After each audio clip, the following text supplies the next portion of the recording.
And honestly, I don't really think that it's too much more that can be done to salvage the Judgment Day.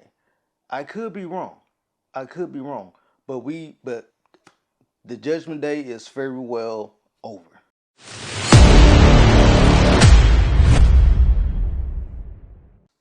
What's going on, everybody? It's your boy Stephen Ramon with Unscripted Wrestling Media, back at you with another video. All right, so real quick, let's just talk about the Judgment Day. All right, so we've seen everything that's been going on with the Judgment Day. It's been going and going. When the group first started with Edge, Damian Priest, Rhea Ripley, a lot of people, we liked the direction. We liked what we saw. We thought it was going to be fresh, innovative, and it was. But we all noticed when the Judgment Day decided to turn on Edge and kick him out of the group, I feel like from there it's just kind of been really just downhill. So primarily,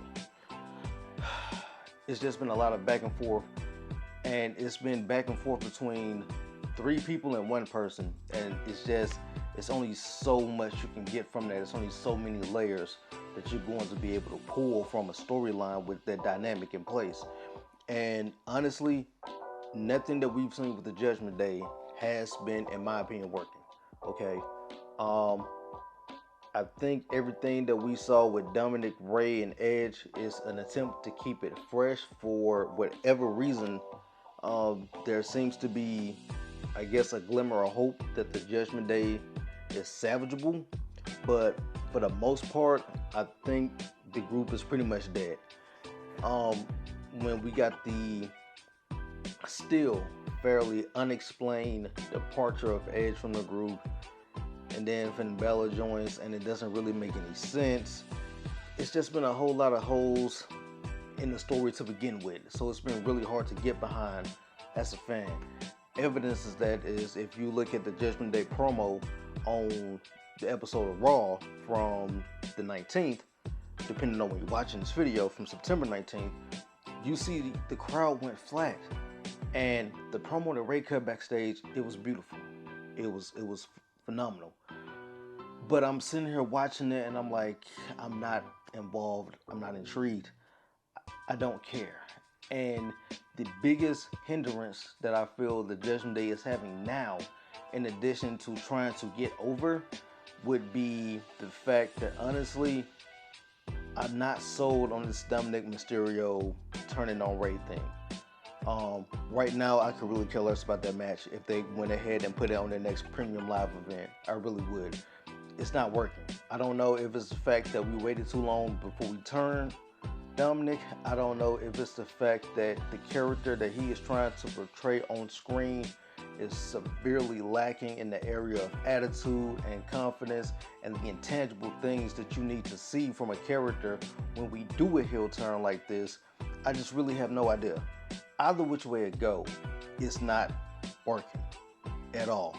So now with the possibility of seeing a dream match, I guess for WWE fans, if you're like myself and you never really followed New Japan Pro Wrestling, so I really have no knowledge of AJ Styles and or Finn Balor outside of watching YouTube replay videos or what have you of what they did in New Japan Pro Wrestling.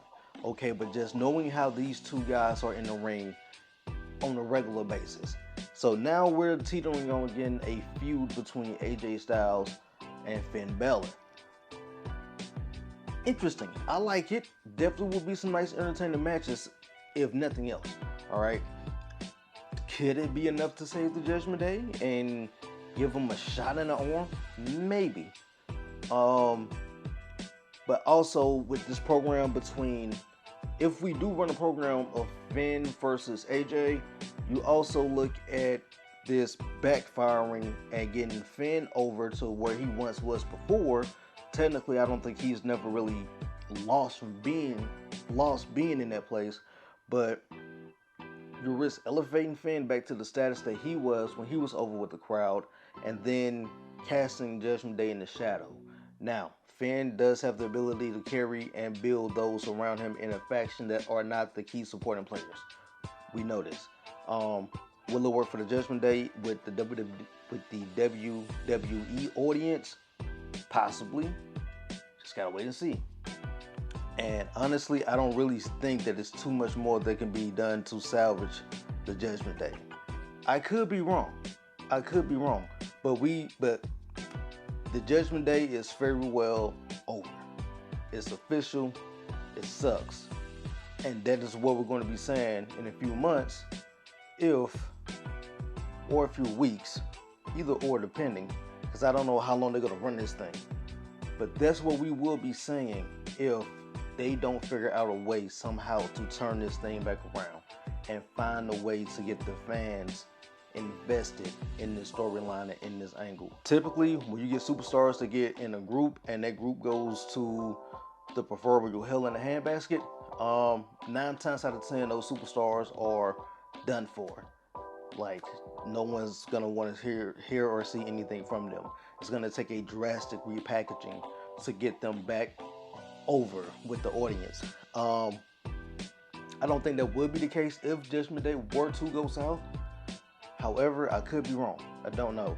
But I feel that it's not too late to abort and disband this group, and you can still salvage Damian Priest, Rhea.